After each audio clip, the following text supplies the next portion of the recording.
So, hello and welcome to another Autobrite podcast. So today we are talking about, one, we're talking about back to basics. Two, we're also talking about our one-to-one tuition as well. So for that end, I've got Clive P with me in the left-hand seat over here. Hello, folks. And I've also got Marky P with me in the right-hand seat. Kevin P in the middle. Thank you, Kevy P. Kevin P in the middle. Yeah. Three Ps. Not in a pod. No. Not in a pod together. The P of tears. Yeah. So back to basics then, Clive.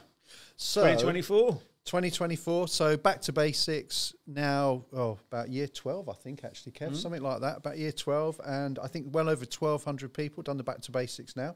So this year we are doing something a little bit different, aren't we, Kev? Yeah, we've changed the way we're running it a little bit. The way we're running it, and also the people I'm going to be doing the course with. So I've done the course since the year dot and intend doing it for many more years yet. My hobby gone mad, as I call it. But this year we're going to be doing it with, rather than doing it with yourself each time, Kev, I'm going to be doing it with some of the trainers here. Various other members of staff. So we've got guest trainers. guest trainers. Yeah. They like smelly trainers. But better. Trainers you should throw out because Yeah. not comfortable anymore. Yeah, so we've your got idea. so we've got the other some of the other guys helping Clive out as well. So you've got Mark, we've also got Nate as well. Ryan. And Ryan, yeah. That's the three, I think. Yeah, is it? so I think that's the three, isn't between it? the three of us, we're gonna share it out. Yeah. So we're going to do one a month, as we've always done. Yep. Basically, we run through from March till October, don't we? Yeah, October normally weather dependent as well, doesn't it? Depending on when we Yeah. start and when we finish normally. Yeah, generally the middle of the month. As we're recording this, there's just the March date up at this moment in time, which is pretty full. And then we're going to obviously start advertising the other courses so people can book. Like I say, the dates aren't up yet, but middle of the month, generally speaking. Yep. And like you say, Kev, we've changed the format a little bit, but it's still a good tried and tested format. And if you don't know, we've got loads of good feedback on the course, got tons of it basically. And it's a good intro day for people that want to get into car detailing or brush their skills up or just want to do valeting. We've had people that have gone and done it and gone on and Multiple times. Yeah, I think 4's the record. And then or become pro detailers and change their career and things like that. But we'll talk about the other training in a bit, basically. Yeah, so people use it as, they can use it as just something to do. So if you're interested in detailing, as a hobby, it's an easy course to get into. It's really friendly. It's a fun course to do, and it's extremely good value for money. Only £60. All done in one day. All done on a day, Saturday, because that's when most of us are not working in the week. And it's broadly 9 o'clock through till 4, isn't it, give or take? We stop briefly in the day. We spend the morning kind of doing all the wet stuff, all the pre-preparation and decontamination without giving all the course content away. Well, you can have a look online and see all that anyway. But we do all the wet stuff, and then that usually brings us to around about lunchtime. We bring the cars indoors, do an introduction to machine polishing, and everyone gets a chance to have a go at everything. It's very hands-on, and if you're not doing it, we'll tell you to get on with it, because that's what you're here to do, basically. Even if it's raining, you just have to live with it and go for it. And then, let's say we do introduction to machine polishing, and we even cover waxes, sealants, and all those things that people often get a bit confused towards the end of the day, basically, don't we, Kev? Yep. So again, like I said, a lot of people coming down the course basically as, just an event, something to come and do, share a day with some like-minded individuals. We do also have a lot of our members of staff that come and do the course. Yep. So even people who aren't necessarily directly involved with the detailing department will actually come on and do a back to basics course as well, just to give them a general understanding of the products and the techniques and how things work. Yeah, because as the name suggests, Kev, all the products we tend to use are the most common products you're likely to use. So they're the core products, basically. The core products. If you clean your car weekly, they're the ones you're most likely to use, aren't they, basically? Yeah. So, Mark, did you do a back to basics? I don't think I ever have, no. No? No. The first time I came up here was 2019. Well, it wasn't here, it was at Festival Park. Well, I mean, leading on to, obviously, the other training that we're going to talk about. And so you did come for one-to-one training, I didn't did, yeah, with yourself, yeah. Back in 2019, I did a 1 day of one-to-one training. I think we just covered machine polishing. And then I also did my approval at the time as well, because I was setting up my own business. So Yes, I am the only member of the Autobrite team that is actually approved. And I have the certificates to prove it as well. So Keep that on the down low, eh?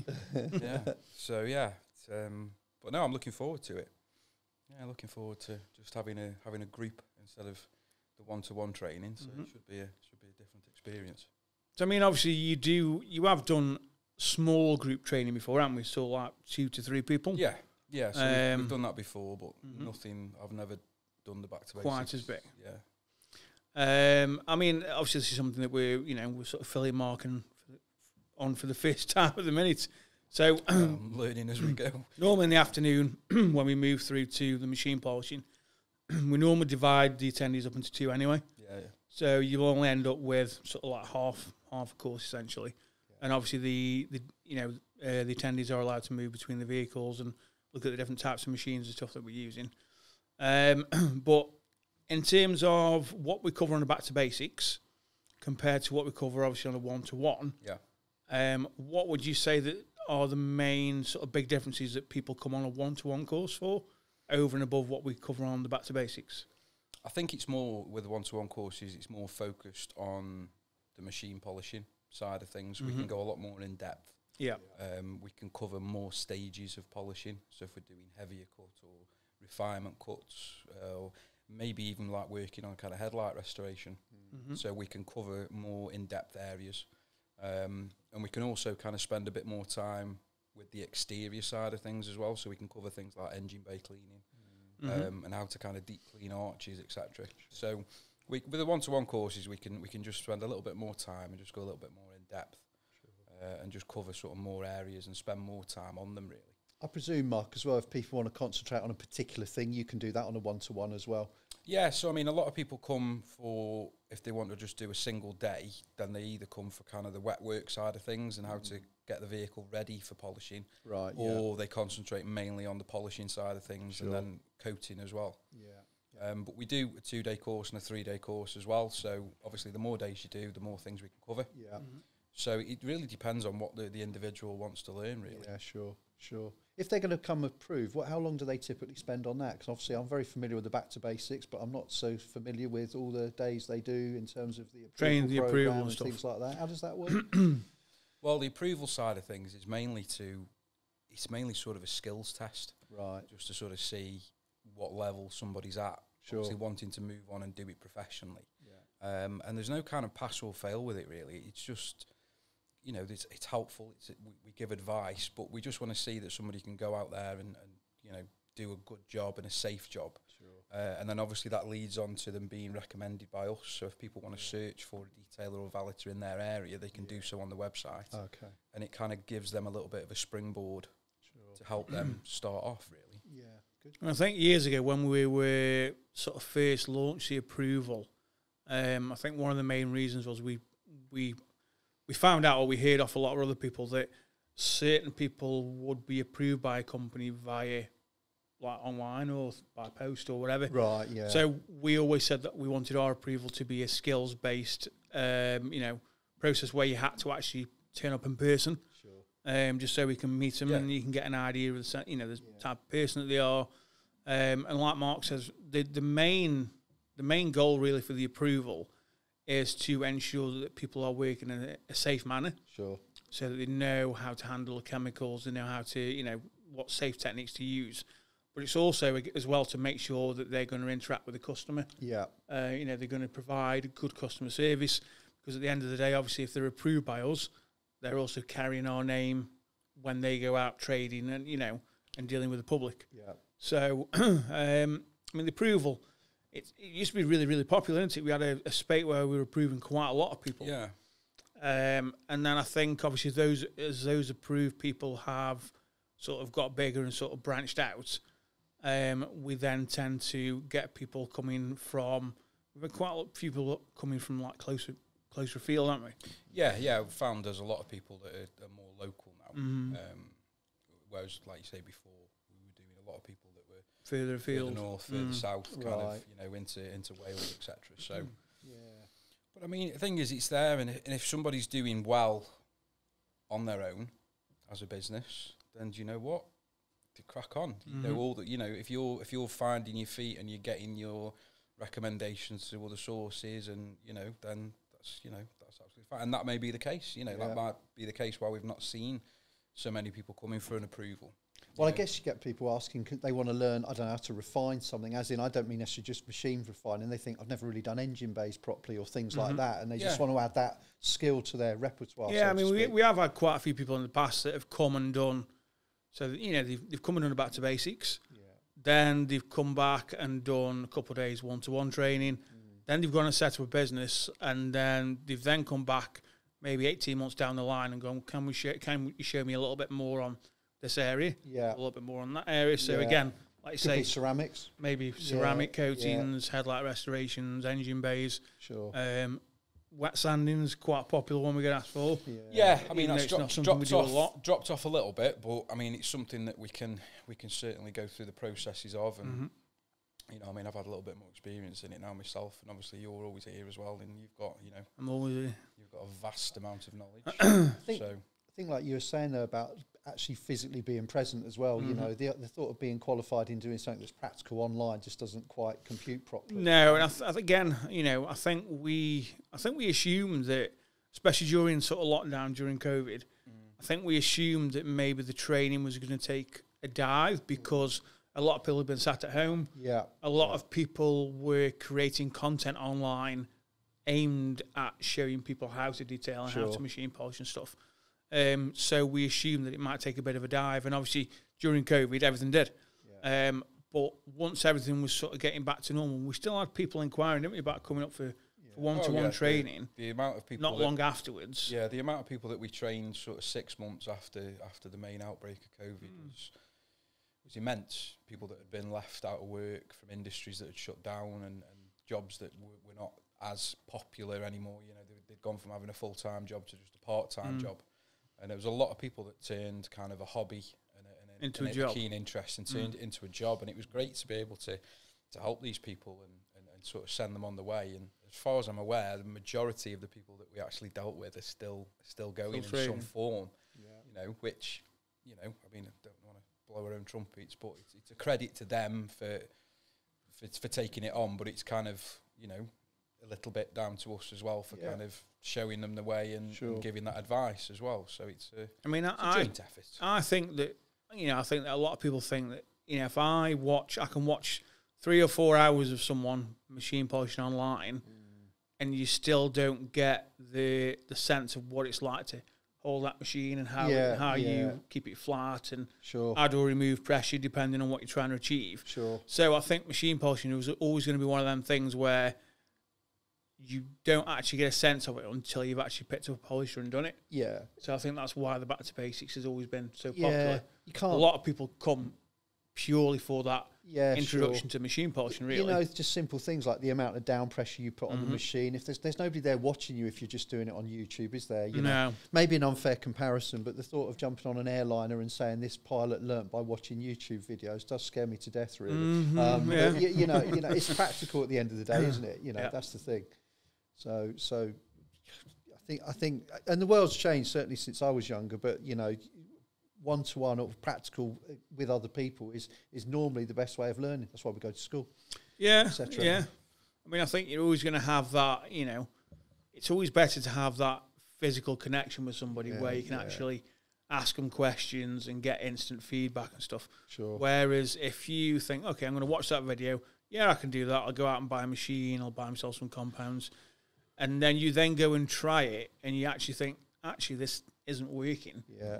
Straight away, all that does then is dishearten you, and you're like, well, either I'm doing something wrong, or, you know. And the price of getting it badly wrong is a lot more than doing a bit of training. Yeah. That's for sure. Yeah. You know, so understand why people, why I wouldn't do anything except do one-to-one or a group or whatever, practical, basically. I mean, I think the wash process and like we say, the wet work is pretty simple, really. Yeah. You've only got to have a little bit of common sense and, you know, make sure you're using the right product for the right area. But the machine polishing work is where the risk is, and, you know, I think that's why people are more focused and more willing to come and do, you know, in-person training, I think. Sure. And like you say, because there's always that extra risk. Yeah, sure. But you know what, Kev? You'll know this from all the years you've helped with the Back to Basics. Is I'm always I like it in the morning when we're doing the wet part of it, where people they've often come because they want to do the machine polishing, and they think pretty much correctly. They know what they're doing on the washing, but their eyes still lighten up when they see things like, look how much muck the citrus wash removed, and look, you know what I mean, and things that they probably weren't doing properly or thoroughly. Yeah.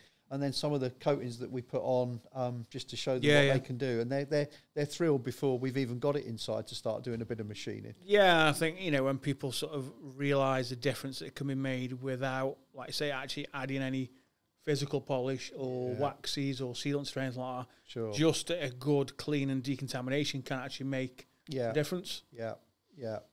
And I think a lot of people shortcut those until they actually come and do the course, or... You know, they've watched one small video and not, you know. Yeah. You know. I mean, the other thing as well is, again, you know, when you watch videos online, everybody has got their own way of doing things. True. And although, I mean, something we say quite often, isn't it, Mark, when we're doing training, everyone's got their own way of doing things. Yeah. It doesn't really matter how you do it as long as the end result's the same and you're not risking inflicting any damage or, you know, anything to the sort of vehicle or paint with. We're not with it. There's more than one way to skin a cat. Indeed, there is. Very old saying, but because you're very old. Very true. Really. Although we're not recommended to skin any cats. No. Please do not. Please don't skin any cats. Yes, I like cats. So I mean, like we say, we're not saying, you know, when we do training with people, we're not saying that our way is the only way to do it. What we're saying is it's a way that we've been using for years. We've always found it to work. It's easy to follow. So if you then go away and find, you know, well, actually, I've found this way of doing things that works in a similar way, or I can work a little bit faster, then, you know, I mean, as long to as be honest, the results like Clive's mentioned, you've done the course for getting on for 12 years now. Mm-hmm. And people have gone away and done various things with it. And so, I mean, for 12 years of doing 9-10 courses a year and obviously doing something right, we must be teaching the way that, you know, has been taught must do something. Oh yeah, definitely. So it's a work, you know, it's a working system. You know, so it speaks for itself really, which is good. What's interesting is that although fundamentally it stayed the same, we tweak things because, like with your training, you'll learn new things anyway, won't you? Because you're developing things and what have you. And we have the luxury of new products and things like that have come along. That, new products come out. I mean, even sometimes like new techniques will come out. And even if it's not something that, I mean, I don't know if obviously Mark does this when you're doing one-to-ones, but a lot of the time I would explain to somebody if I'd seen something. So if I'd seen a technique or I'd seen, you know, a way of combining a couple of products at the same time to save time or whatever, I'd always explain that and say that's not the way I'm going to show you, because we're showing you each individual product and how it works and what it does. But there are ways of shortcutting and saving time. And there's lots of little nuances, Kev, that, you know, I admit, whilst I might have started long before you, that I've still, you know more than I do on nuances nowadays. Because often on the course, Mark, you'll somebody will ask something and it will just be unusual. You know, I might not have played around with that particular combination. And they're the things that are developed, you know, I can't think of an example off the top of my head, but, you know, just something that's an unusual. I've got this sort of paint finish and I've got this and this and what do I do here and things like that. Yeah, the industry's always evolving, isn't it? So even, you know, cars in general. I mean, obviously, you know, sitting between the two, obviously, me and Clive have always said to people about German paint being hard and Japanese paint being soft, you know, and different brands of paint behaving in different ways. Obviously, Mark sitting this side, and Mark will know now that hard paint, what used to be classed as hard paint, isn't hard anymore, is it, Mark? It's changed, isn't it? It's soft. So things are changing. The industry's, you know, the car industry's changing. Penny pinching. Yeah, there's money saving, there's weight saving, there's material shortages, there's environmental changes, there's you know, and basically what we're doing is we're adapting to suit what the car companies are doing. You know, and it's and for that reason, playing catch up basically. Yeah, for that reason, you know, the industry's always going to evolve and change, and techniques are going to evolve and change as the products do, as the paint changes, as you know. I mean, in sort of 20, 30 years' time, I think they want all of us to be driving around in electric vehicles and electric, in or 20, even 30 years' time, they don't want us to be driving or at even all. hydrogen, you know, and things like engine bay cleaning. It's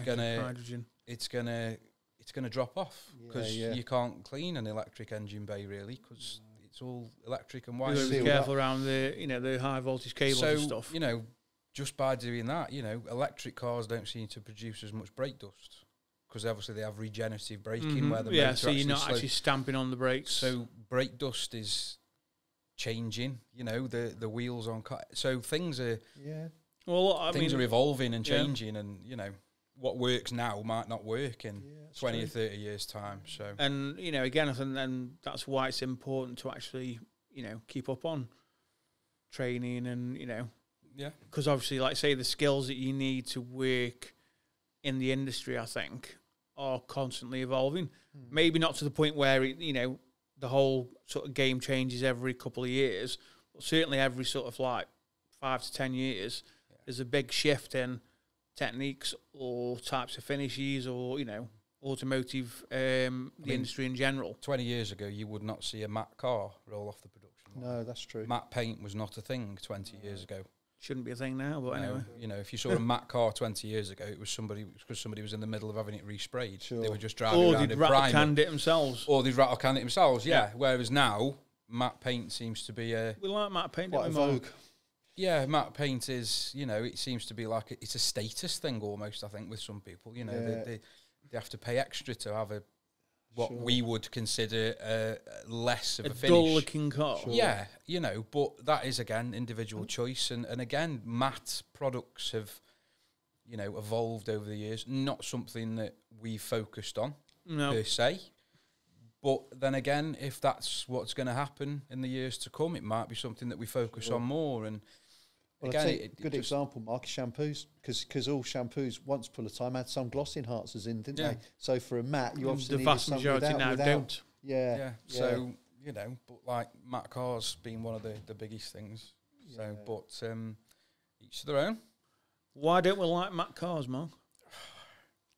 It's just everything you know as valeter, detailers, everything that you learn is based on making shiny lacquered paint. Yeah, bling. It's bling, based on making a car look shiny and removing scratches and swirl marks, and applying a coating that increases gloss, makes further washing easier and protecting the work that you've done to a vehicle. Matte paint come along and it negates 75% of the techniques and the processes that you've that you've learned and built upon, and it just kind of flips everything on its head. Really. The whole principle of sticking a machine on something to make it glossier, isn't it? And get rid of things, so you can't even do that. You know, matte paint, yes, it looks on the right car, it looks very good, it looks nice, but with regards to machining, polishing, scratch removal, coating, waxing, it just changes the whole game. It does. You know, it just makes. I mean, me personally, apart from the fact obviously you're putting a little bit of protection on there, which on a matte finish, you know, is obviously going to help you to prevent water spotting and stuff like that. But I just don't see the point of spending the amount of time that it would take to wax a matte car and not come away with a glossy finish. Yeah, that's right. Because that. It doesn't fit. No, it's just like I feel like I wasted my time. People that buy matte cars often don't know that when they buy it. They think, "Oh, this would be easy. You know, it'd be easy to maintain." And you're caught. That is the way that's the way the marketed they it. Matte paintwork is marketed as being an easy finish to take care of. But any stains, and if anything, I think it's not. Bird etchings, scratches. There's nothing you can do. It still gets dirty, doesn't it? Straight to the body shop. It still gets dirty. It still gets chipped and dinked and scratched. But again, personal choice. Yeah. If that's what somebody wants, then you know what? You go for it. Yeah. I think it was a Morgan I saw in a matte finish, and it did look quite good. But I thought, but how do you keep that nice? You know, how do you really keep that nice? You know, it's a lot easier to keep a gloss, you know, a normal finished vehicle looking nice. You've only got to look at classics. So you can have a car from 70s, 80s that still looks good today on the original paint if it's been looked after. You try doing that with a matte finish. You know, could you see a matte painted car from 1970 or 1980 or a barn find still being in good condition now? You could restore a barn find, can't you? I mean, to be fair, cars that were from the 70s, 80s, they've got that much lead in the paint that they probably wouldn't. That's true. They probably wouldn't degrade. No, they'd be like cockroaches. You know, nuclear war comes and there'll only be lead painted cars and cockroaches left. But Yeah, I mean, look, it's personal choice. It's whatever, whatever your motoring needs require. But certainly from a detailing, valeting point of view, they're not something. My motoring needs require glossy. They're finish. not something that we rave after. They're not something that we cater for yet. There may be a time when we do. I mean, we do. We can offer the same services on a matte paint job as we can on a glossy paint job. It's just that your options are more restricted. They are. When it comes to, what you can actually recover in terms of the finish on the car, if it's got scratches or defects or anything like that, and what we can add to it for protection. Well, even basics, Kev, like shampoo, decon shampoo, I guess. Do you know decon what I mean? shampoo would work fine on matte, You're not popping purple velvet on it, are you? So... This is a whole new podcast, the Matt Car podcast. I mean, again, I think there is a slight misunderstanding with things like that. So a shampoo with gloss enhancers will not instantly turn a matte car to gloss. True. That's true. Again, if you spray on a product that is designed to enhance gloss, it's not instantly going to turn it into a shiny car. No. The issue you get is you then end up with things like uneven surface finish and streaks and things like that. So if you started spraying on a gloss enhancing product to a matte paint job and you've not sprayed the exact same amount and applied it in the exact same motions, you will see streaks and the marks. So if you're coming back to basics or want to book a one-to-one course and you want advice on matte paint finishes, we will give you as much as we can. However, don't expect it to be nice. Don't expect. We won't be picking any matte cars on the back to basics. No, so sorry. In fact, just going back to basics for a minute, people might not realise, but normally the cars we pick, I think sometimes people think we will have training cars to wash, but we basically we've got. Everybody turns up. We're trying to pick 2 cars from all those. We are, but doesn't mean think you can all turn up with filthy cars. No, that doesn't mean that. That's why we don't advertise it like that, because we can't do the full thing. No, but we do pick 2 cars, don't we? That's what we do. We pick 2 cars. Clive will be out on the car park first thing in the morning with his clipboard. I will. I'll be taking you with me on. We're going to have to come up with new criteria though. Judging. Matt, no. Yeah. Dirty. Well, we have learned over the years different criteria to make sure that we're picking the right car and things like that. Preferably non-refurbed wheel finishes. Because again, that's something else that you can never guarantee the quality of a wheel refurb. No. However good and safe products are, it's if that quality of the wheel refurb's not great, then could pay the price, shall we say? And all these kind of variables are the things that people don't realise when they're coming to detail valet a car. I mean, you've got to consider all these things before you just put the pre-wash on or the snow. And this is the other thing, isn't it, as well? I think with why in-person training is better, because you can ask these questions. Yeah, you can explain the answers and why, and we can give you our experiences and things that have happened to us in the past, and if we've ever made any mistakes where something's become stained or damaged, and now that we know what it was and what caused it. We all have, haven't we, Kev? Everyone's made some sort of mistake at some point. I mean, if you didn't make mistakes doing this kind of work, then you wouldn't learn anything. No, you'd be denying yourself as well. I think. Yeah, you'd just think, oh, it's easy. You wouldn't, you wouldn't get anywhere. In fact, you can even get complacent and make mistakes, can't you? When you are experienced, if you don't think about it and you don't do it properly, which is why we try. Especially when you're like carrying out your checks and stuff. But having said that, you can use the same product week in, week out on different cars and never have an issue with it until you get one particular car where one of the variables is different or something's changed, and that product that you found safe for all that time can cause you an issue. It can cause a stain or, and then you've then got to have the knowledge to know how to deal with that and how to rectify that, which again, I think is where, starting off with your basic training, so the back to basics, but then looking at doing a bit more in-depth stuff gives you that knowledge and that bit of confidence to think, well, actually, if something ever happened, at least I'd have an understanding of why that might have happened and how I can rectify it. In a way, you're not learning kind of what to do. You're learning what to do when something goes wrong. Yeah, that's true. That's the biggest part of the learning is what happens if something doesn't go the way I wanted it to. Yep. That's more. There's more learning in that than there is in kind of maybe the kind of doing it right, if you like. Sure. Yeah. So Absolutely. it's all good. Awesome. Good stuff. So, Brilliant. training wise, we have back to basics, which is, let's just go through the bullet points. Group course, Yep.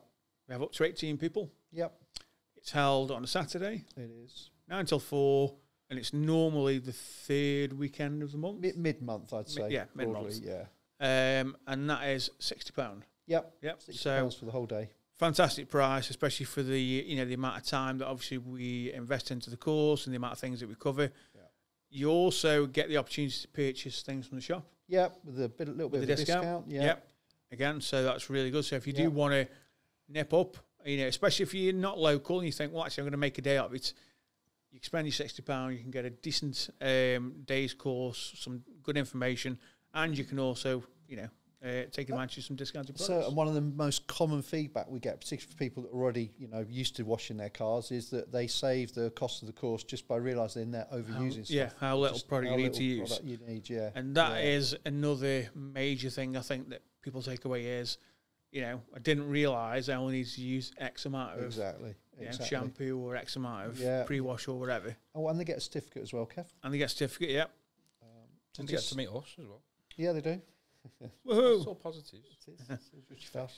So, Just because you've backed out. The only thing we Yeah. can't guarantee is the weather, but apart from that, Yes. yeah, we have had snow in April before now. we have. Yeah, we Prepare have. for the worst, hope for the best. That was a cold day, that one. Yeah, and what you've got to realise is, as we said, obviously the first half of the course is outdoors. Yeah. So unfortunately, we are at the mercy of the elements. We so just get on with it. People do sometimes it's message raining, me. you get wet. If they know me, they might message me a few days before and say, might we cancel? We never have. We do get people that book hotels. We've had people fly to the UK to do it, believe it or not. So it would be an absolute last resort. Probably why we don't do the course in January and things like that. With the British climate changing, it's hard saying, we go for the warmer months. I mean, to be fair, January, the last couple of years, hasn't been too bad. Oh, I know. It's ironic. February and March. That is So sort it's of usually March. causing the issues. It's a curveball, isn't it? So Like you said, we saw snow in April once. Luckily, just a few drops, but it was flipping cold. Yeah, it was That's for cold. sure, yeah. Yeah, But yeah, so, if it rains, unfortunately, we're going to get wet. that's it. So that's back to basics. Yep. So one-to-ones, Mark. Let's have a quick rundown on what people can book a one-to-one for. And yeah, so I mean, one-to-ones, we market them. They're on the website. So we do a 1, 2, and a 3-day course. So that's a beginner, an intermediate, and an advanced. So everything is explained on the website, what those courses cover. Again, if there's something that you're not sure of, just get in touch, drop us an email. If you want something bespoke to you, what you want to learn, yeah, I was just going to say, get in touch and let us know, and we can tailor it to you. And if we say, well, actually, there's quite a lot there, we need to do 2 days, or actually we can do all that in 1 day. So yeah, just get in touch. It's priced per day, so we charge per person per day. Yep. So there's no kind of hidden costs or anything like that. And you'll either be with myself or Nathan. In the bay, so we've got plenty of experience between us both. We're always about, you're always here as well. If there's anything that's ever brought Unluckily. up that when we're not able to answer, it's so there's a vast amount of knowledge here, and there's so many people that have come and done courses. Like I say, people have just come and done courses to help them out at home. People have done it to go on to start a business. People have come and done it to improve their knowledge while they're running current a business. Yep. So, there's something for everybody. We also get, we have had quite a few people where they work for somebody else and their employer has actually sent them for training. Yeah, we've had that as well. So Nath actually went down to Manchester, didn't he, and did some training with 2 guys. yes, that was the other year, wasn't it? That was before I came back, yeah. So, we can tailor anything to suit. Just get in touch and, we're here to help. Cool. So back to basics sorted. That was sorted. So in general, and so in conclusion, I think, would you recommend training for everybody? If you've got an interest in anything to do with detailing, it is better to do an in-person training course than it is to sit at home and watch hours and hours of YouTube videos. I mean, I would always say yes, because I've always learned better from doing, not just watching. But there are people out there that just like to watch a video and various people and kind of pick techniques. So that way, that's, if that's your I think choice, doing the research is good. Yeah, if that's your choice, then that's fine. But I think with something that is hands-on, you need to go and get hands-on to be able to learn it and put it to practice. And we've got people here that, like I say, we've got experience. We know what we're doing. And I suppose you've got to look at it. It's it is a little bit like a trade, isn't it?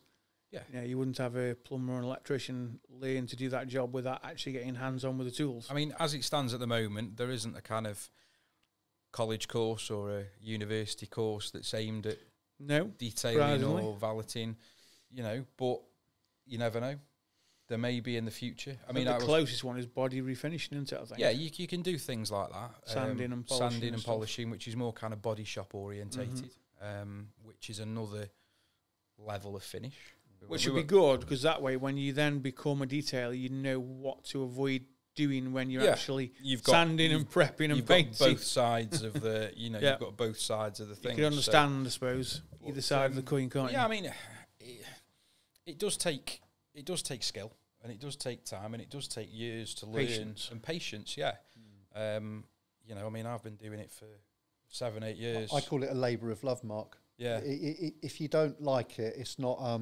Your point about, do you recommend one-to-one? The casual Sunday morning bucket, sponge, dry, probably not. But if you want to go beyond that just some enthusiasm, that's where the practical bit, I think, comes in. And you're enhancing your hobby. You're doing it better. You're enjoying it more, and all that sort of stuff for relatively low cost, certainly compared to some hobbies, anyway. Yeah. Yeah. It's like fish. It's cheaper than golf. It's definitely cheaper than golf. More exciting than golf. You're talking about £2,000 for a bag of golf bats. So, but you even think what people spend on a car. If they like enhancing their car and doing upgrades. I suppose you could classify it as an investment, couldn't you? Yeah, you could. And maintaining what I think is supposed to be the second. I was about to say it's the second biggest expense after your house. Investment, isn't it? Yeah. So like we've said, I think I've done videos this year saying about things like machine polishing. You're looking after an asset. At the end of the day, you're holding the value of the vehicle. It's not just about it's been serviced. Yeah, but what about the finish? What about the care and the you've got to keep it looking good, I suppose. You don't have a brand new fitted kitchen in your house and then don't decorate. You do the whole package, don't you? Yeah. So and do the same. Do it again and do it again and do it again. This is the thing. You do the same with your car. You have it serviced mechanically, but keep it looking nice as well and maintained, and it's gonna hold its value and potentially mean you can keep it for longer. Yep. Yeah. Definitely. All good benefits. Definitely. I should be a salesman. That's why I've got a 10-year-old SLK, because I can make it look new. So, thanks for listening, guys. So, if you are interested in booking the Back to Basics course, you can go online. We also got a Back to Basics email, haven't we, as well? We have, yeah. We remember have. I think it's backtobasics@autobrite.co.uk, but I'm not 100% sure. It's something like that. It's on the Back to Basics listing on the website. So it's if you've got any information, if you want to ask any information about the Back to Basics, you can get in touch with us. Actually, I'm going to add one thing to that. If you book more than one place on the main page, you can book. You book a place just like you buy a product. 1, 2, 3 places, whatever you want. Although you can put some comments into it. If you forget, the Back to Basics email is handy, because just going back to I mentioned certificates, we obviously want that name before the day, because we can get the certificates ordered and printed and all that good stuff. Yep. So just try and remember that, folks. But yeah, that email address is there. Or any other questions about the Back to Basics, far away, and me and Kev will answer you basically. One-to-one courses. So they can get in touch through the website. They can indeed. Obviously, like you said, they can view the different preset packages on the website as well. Yeah.